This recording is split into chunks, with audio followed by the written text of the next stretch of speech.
안녕하세요. 저는 안양에서 살고 있는 평범한 40대 후반을 바라보고 있는 아줌마입니다. 곧 다가오는 명절 준비는 잘하고 계신가요? 이맘때가 되면 살랑살랑 바람이 불어오는 것 같아 참 기분이 좋습니다. 저는 사계절 중에 가을을 참 좋아해요. 가을은 덥지도 않고 춥지도 않아 기분을 참 좋게 만들어 주거든요. 또 가을 되면 명절 연휴가 있어 기대되기도 하고요. 벌써부터 명절을 위해서 집으로 내려가는 분들이 많으실 텐데요. 근처 카페에서 차 한 잔을 마시며 업무를 보는데 갑자기 저의 이야기가 문득 하고 싶어 이렇게 글을 적어봅니다. 저는 가을만 되면 저의 이야기가 생각이 나네요. 저는 굉장히 늦게 결혼을 했던 탓에 부모님들이 참 많은 걱정을 하고 계셨죠. 사실 지금에는 늦게 결혼한 것도 아니지만 그 당시에는 주변 사람들이 다 결혼을 할 때라 노처녀 소리를 많이 듣곤 했어요. 그래서 1년에 2번이지만 명절이 다가오는 게 싫을 정도로 결혼 이야기를 지겹게 들었거든요. 비혼주의자는 아니었지만 저는 오래된 남자친구와 이별을 하고 꽤 오랜 시간 아파했어요. 그러다 보니 소개팅을 해도 감흥이 별로 없더라고요. 그래서 제 팔자에 이제 연애도 남자도 없구나 싶었죠. 근데 명절 때마다 저에게 늘 잔소리를 하는 저희 이모가 좋은 사람이 있다고 한번 만나보라고 했지만 저는 한사코 거절했어요. 다들 아시겠지만 가족한테 받는 소개팅이 사실 얼마나 불편할지 너무 잘 알기 때문에 괜찮다고 해도 매일 이모가 전화가 와서 엄마랑 닥달을 하는데 그래 이왕 자꾸 이러는 거 한 번이라도 만나보자 싶어 소개팅을 가장한 선을 보러 나갔어요. 벌써 이것도 오래된 일이라 그때 소개팅이나 선은 꼭 호텔 커피숍에서 했거든요. 그때 명동에 있는 호텔이었던 것 같은데 거기 1층에서 만나기로 하고 집에 있는 옷을 대충 입고 나갔어요. 사실 누구와 만나도 감흥이 없던 저라 이번 만남도 그럴 거라 생각했거든요. 그렇게 당일날이 되고 좀 일찍 도착했던 터라 기다리고 있는데 저 멀리서 아주 멀끔한 정장 차림의 남자가 저를 보며 걸어오는데 저 사람인가 싶은 게 그 사람이 맞았어요. 빨리 온다고 했는데 차가 막게 늦게 와 죄송하다며 저에게 연신 꾸벅꾸벅을 건네던 그 남자는 제가 생각했던 것보다 훨씬 더 멋있었으며 매너까지 있었어요. 그분을 보니 오늘 옷을 이렇게 입고 온 것에 괜시 내 후회가 되더라고요. 그렇게 앉아서 1시간 동안 서로의 이야기를 주고받으며 하는데 남자분이 저에게 식사하러 가실래요? 물었고 저도 싫지 않았던지라 우리는 그 하루를 정말 재미나게 보냈던 기억이 납니다. 집에 들어오자마자 이모랑 엄마가 어땠냐고 물어보길래 그냥 괜찮았어 이러고 방으로 쏙 들어갔지만 내심 오랜만에 설레이는 만남을 한지라 기분이 좋더라고요. 그렇게 우연히 만난 소개팅에 한 번, 두 번, 그렇게 여러 번을 만났고 잘 만나보기로 했답니다. 가장 좋아한 건 이모랑 엄마였어요. 너무 잘 됐다며 좋아하시던 모습을 보니 저도 괜시리 이번엔 잘 돼서 뿌듯하더라고요. 이모는 건너 건너 아는 지인의 아들인데 너무 괜찮아 남편감으로 강력 추천을 했다고. 그러다 제가 만났고요.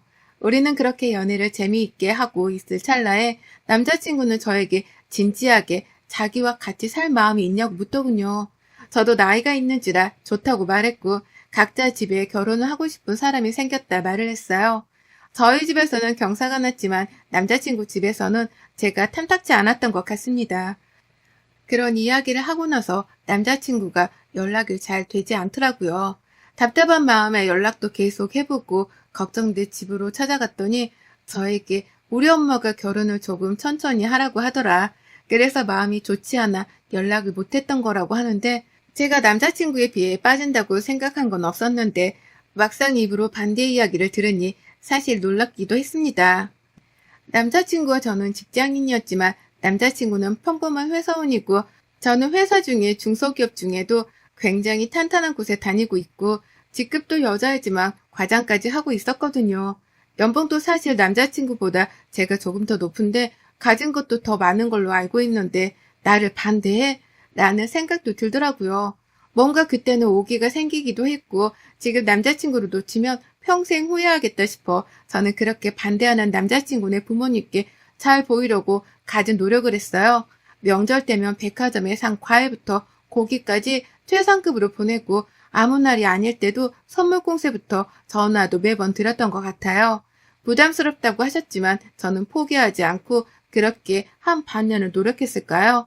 한 번은 만나주지 않으시던 남자친구 어머님이 저를 보자고 하더라고요.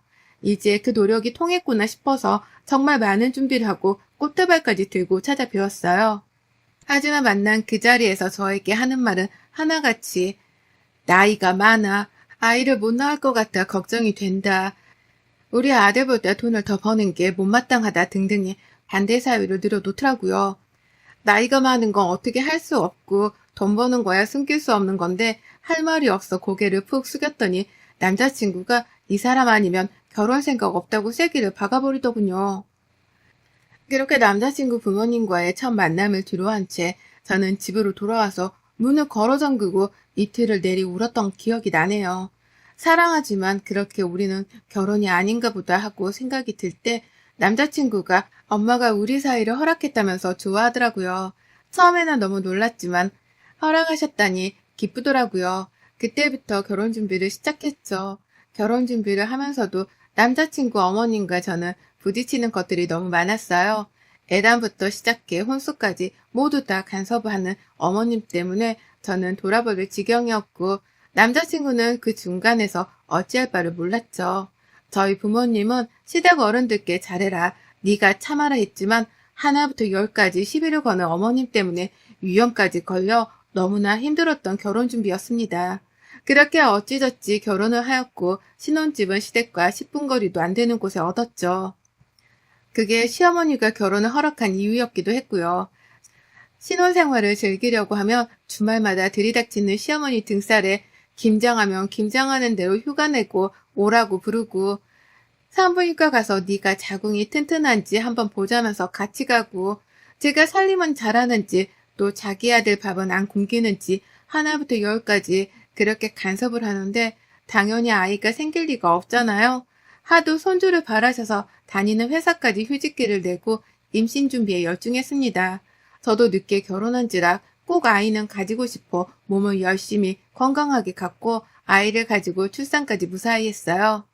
시어머니가 저에게 가장 적게 잔소리한 시기가 바로 저 임신했을 때였습니다. 출산하고 난 뒤부터는 내 손주가 보고 싶다 하면서 매일같이 집으로 들락날락 하더라고요. 원래 조리원에 갔다가 와서 2주 산후도우미를 신청했는데 왜 우리 손주를 남의 손에 맡기려고 하냐며 난리법석을 쳐가지고 시어머니가 와서 산후도우미를 자청하셨어요. 산후도우미가 오면 저는 좀 새벽에 못 자니까 자기도 하고 못 만난 친구들도 오전에 잠깐 만나고 싶었는데 아침부터 오셔서 정말 애기만 보고 애기 모유 수유하는 시간까지 방에 따라와 참견을 하셨죠. 물론 첫 손주니까 이뻐하시는 건 알겠지만 이건 너무 심하잖아요. 그렇게 어머님에 대한 불만에 제 마음이 하나둘씩 쌓여만 가던 어느 날 폭발을 하는 순간이 왔습니다. 회사도 복직해야 하고 모유 수유는 딱 6개월까지만 생각해서 이제 슬슬 끊으려는데 저보고 모성의가 없다. 왜 회사에 복직하느냐? 그럼 얘는 어떡하느냐? 너는 왜 이렇게 애가 막대 먹었느냐? 등등의 막말을 시전하는데 저도 모르게 어머님 저 진짜 너무 힘들어요. 그만 좀 하세요. 라고 하자 어머님은 놀랐는지 후다닥 전화를 끊으시대요. 친정엄마가 어린이집에 가기 전까지 아이를 봐주기로 했고 저는 제 일을 놓치고 싶진 않았거든요. 그거 남편과도 상의한 일이었고요. 그렇게 저는 복직하면서 시어머니의 잔소리 폭격은 시작되었어요. 저는 이때부터 안 되겠다 싶었고 더 이상 어머니에게 노란하지 말아야겠다 싶었습니다. 그때부터 저는 오시던 친정엄마에게 이야기를 하고 어머니께 말씀드렸어요. 어머님, 제가 복직했는데 이번에 엄마가 몸이 안 좋으셔서 2주 정도만 얘기 좀 봐주실 수 있을까요? 라고요. 자기 손자인데 당연히 좋다면서 오시더라고요. 근데 어머님은 아이는 좋아하는데 육아를 잘 하진 못하시거든요. 또 저희 애기가 되게 예민하기도 해서 정말 잠을 잘 안 자고 계속 안아줘야 잠을 자는 아이라 저희 엄마도 진짜 힘들어 하셔서 제가 이모님도 일주일에 몇 번 부르거든요. 근데 어머님한테는 이모님 부른다고 얘기를 안 해서 아마 혼자 보셔야겠죠. 그렇게 2주 동안 저희 집으로 오는 어머님이 말씀은 안 하셨지만 집에 갈 때는 녹초가 돼서 가시는데 솔직히 너무 기분이 좋았어요. 저보고 애 하나 키우는 게 얼마나 쉽냐. 너는 그 쉬운 것도 못하냐며 매일 와서 혼자 예민한 아이를 보고 있으니 아마 뼈저리게 느끼셨겠죠. 어느 날은 친정엄마는 언제쯤 오시냐 하시길래 제가 그랬어요. 아, 어머님, 저희 엄마가 회복이 좀 늦어질 것 같아서 한 달은 더 있어야 할 것 같아요. 그 대신 용돈 제가 넉넉히 드릴게요. 라고 했더니 갑자기 안색이 어두워지더라고요. 그렇게 한 달 넘게 어머님은 저희 아이랑 씨름하느라 살이 5kg가 넘게 빠졌다고 하길래 어머님, 저에게 애기하면 키우는 거 뭐가 어렵다고 하셨으면서 그러세요? 라고 했죠. 그렇게 첫 번째 저의 소심한 복수가 시작되고 두 번째 복수는 조금은 단계를 높여야 할 것 같더라고요. 근데 그 기회가 찾아온 거 있죠? 어머님이 허리가 안 좋으셔서 이번에 디스크가 터져 수술을 해왔는데 아버님도 일하시느라 옆에 계실 수가 없어. 제가 연차를 써서 어머님 간병한다고 자처했어요. 남편은 너무 고맙다고 연신 그랬지만 저는 다 생각이 있었죠. 어머님 수술하기 전부터 입원해 있는 거라 필요한 물품 물어봐서 다 챙겨갔거든요. 그리고 낮부터 저녁까지는 저는 간이 침대에서 잤어요. 거기가 5인실이었는데 사람들이 많으니 화낼 수도 없고 소리를 지를 수도 없으니 저를 계속 쿡쿡 찌르는데 저는 모른 척하고 계속 잠만 잤어요. 어머님 혼자 화장실 가시고 식사하시고 그러셨나 봐요. 일어나서는 어머 죄송해요 이러고 반짝 또 도와드리고 잠깐 전화통화한다고 하고 몇 시간을 카페에 앉아있다고 가곤 했죠. 그랬더니 저희 남편한테 하소연했나 봐요. 간병한다고 와서 계속 저는 잠만 자고 지금 또 전화하러 갔는데 들어오지도 않는다고 얘기했더니 남편이 시어머니한테 버럭 화를 냈나 봐요. 엄마, 요즘 며느리들이 얼마나 시어머니 생각을 안 하는데 우리 와이프는 엄마 간병한다고 연차까지 다 써가면서 그러는데 그런 소리 좀 하지 마. 이랬다고 하더라고요. 어찌나 고소하던지. 어머님은 퇴원하고 저한테 전화를 한동안 안 하더라고요. 아프신 분한테 그러는 건 죄송은 하지만 지금까지 저한테 해오신 것들을 보면 아무것도 아니라는 생각이 들었거든요. 그 뒤로 몇 번 정도 전화로 잔소리를 시전하셨지만 그럴 때마다 한 귀로 듣고 한 귀로 흘렸죠. 1년에 가장 많은 신경을 써야 하는 어머님의 생일이 다가왔어요. 벌써부터 어머님은 저에게 뭐가 가지고 싶다, 누구 며느리는 뭘 해주더라, 나는 뭘 하고 싶다 등등을 말씀하셨지만 그냥 저는 돈이 편할 것 같아 돈으로 준비하려고 했어요. 어차피 뭘 사다 주면 항상 뒤엔 나는 돈이 좋더라, 이런 거 사올 바엔. 그 말이 듣기 싫어서 몇 년 전부터 용돈으로 드립니다. 식당부터 어디 가고 싶다 계속 말씀하셔서 이번에는 남편 보고 예약하라고 하고 저는 손을 뗐어요. 제가 하면 마음에 안 들어 하는데 굳이 제가 할 필요가 없다고 생각했죠. 그렇게 생일 당일날이 되었고 남편에게 물어보니 식당 엄마가 먹고 싶은 대로 예약했다고요. 그래서 그런가 보다 하고 아이 챙겨서 식사 시간에 맞춰 나갔어요. 근데 한눈에 봐도 정말 너무 비싼 고급 음식점이더라고요. 소고기집이었는데 룸으로 되어 있고 나는 왜 이런 대로 했냐고 남편을 타박하니 아니 엄마가 자기가 사준다고 좋은 곳 가고 싶다고 하잖아 라고 하대요. 짠순이 시어머니가 웬일인가 싶어서 나는 잘됐다. 고기나 잔뜩 먹어야지 싶었죠. 근데 갔더니 시어머니 말고도 그 시이모님들도 와 계시더라고요. 인사를 드리고 메뉴판을 보니 거의 한 코스당 1인당 20만 원 가까이 하는데 지금 온 사람들만 봐도 10명 정도가 되는데 그럼 거의 200만 원 정도의 식사비로 나간다고 대충 예상이 되는 게 어머님이 뭐 로또라도 맞았나 싶어서 맛있게 식사를 하고 잠깐 아이 데리고 화장실에 갔다가 룸에 들어왔는데 남편만 남아있고 다들 안 계시더라고요. 다들 나가신 거야? 우리도 빨리 가자. 이러고 나가려는데 종업원이 저한테 계산서를 건네는데 그 계산서에 정확히 206만 원이 찍혀 있더라고요. 너무 당황해서 아까 저희 어머님이 계산하고 가셨을 텐데 착오가 있는 거 아니냐 물으니 아니라고 하는 거예요. 바로 어머님께 전화를 걸어서 어떻게 된 일인지를 물어봤죠. 어머님 어디 가셨어요? 지금 여기 계산이 안 돼 있다고 하는데 그이 말로는 오늘 어머님이 식사 사주신다고 하셨는데 계산하고 가신 거예요? 나 지금 저기 앞에 카페에 와 있는데 이모들이랑 무슨 소리야 너희가 사준다고 해서 여기로 온 거잖니. 그래서 이모들한테도 며느리랑 아들이 비싼 밥 사준다고 부른 건데 잘 먹었다 얘.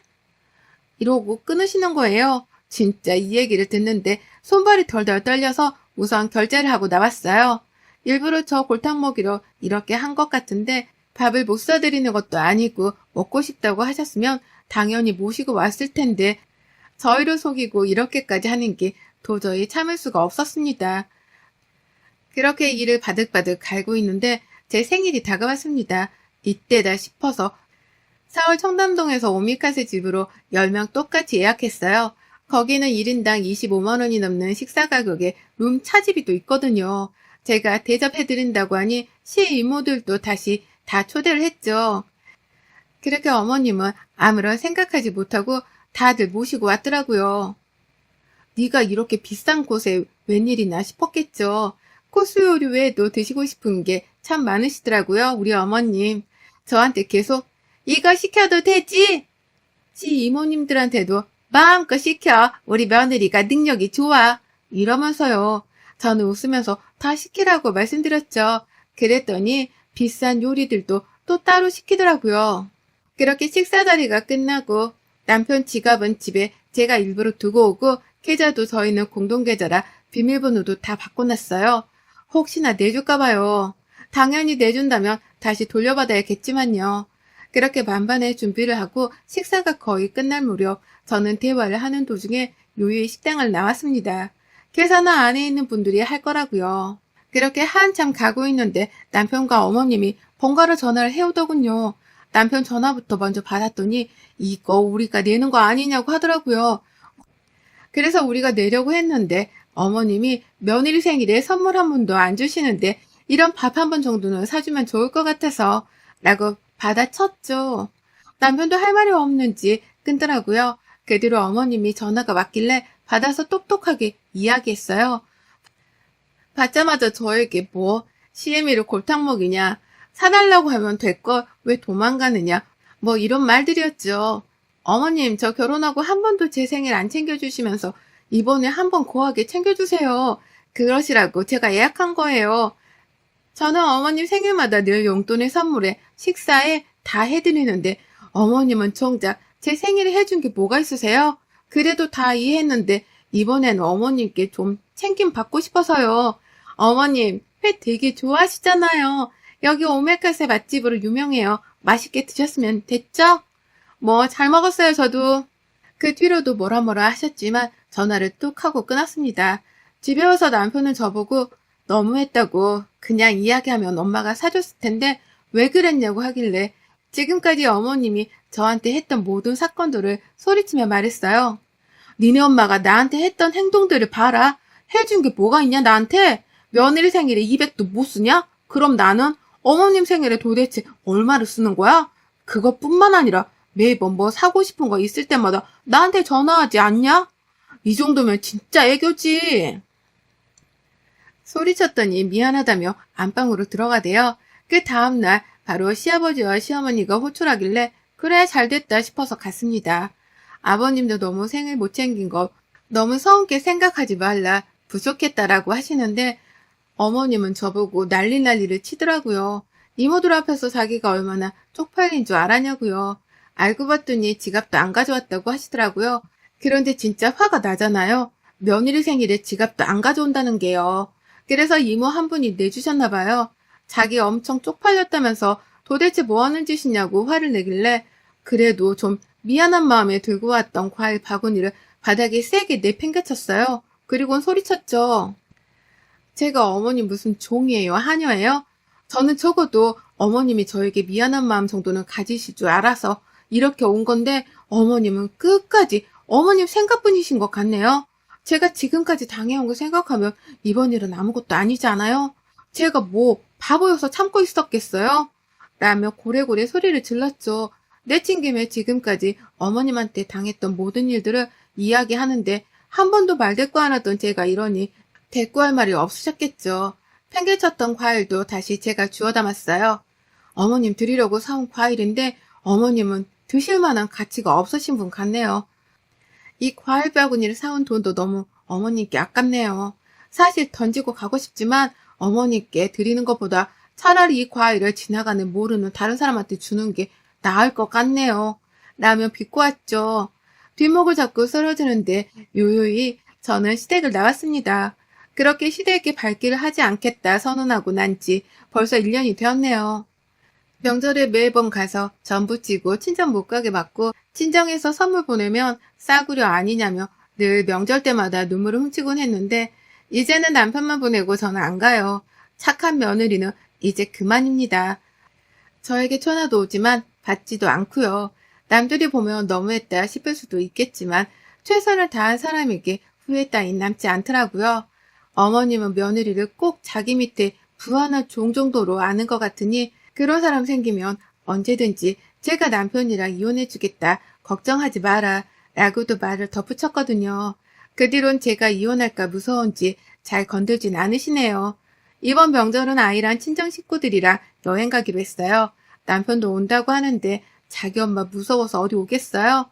뭐 알아서 하라고 했네요. 살아가면서 누군가에게는 꼭 한번 저의 이야기를 전해보고 싶은 생각이 들었는데 이렇게 사연을 보내는 채널이 있어 용기 내서 보내보네요. 다들 추석 명절 행복하게 보내세요. 여러분의 생각은 댓글로 남겨주세요. 오늘도 시청해주셔서 정말 감사합니다.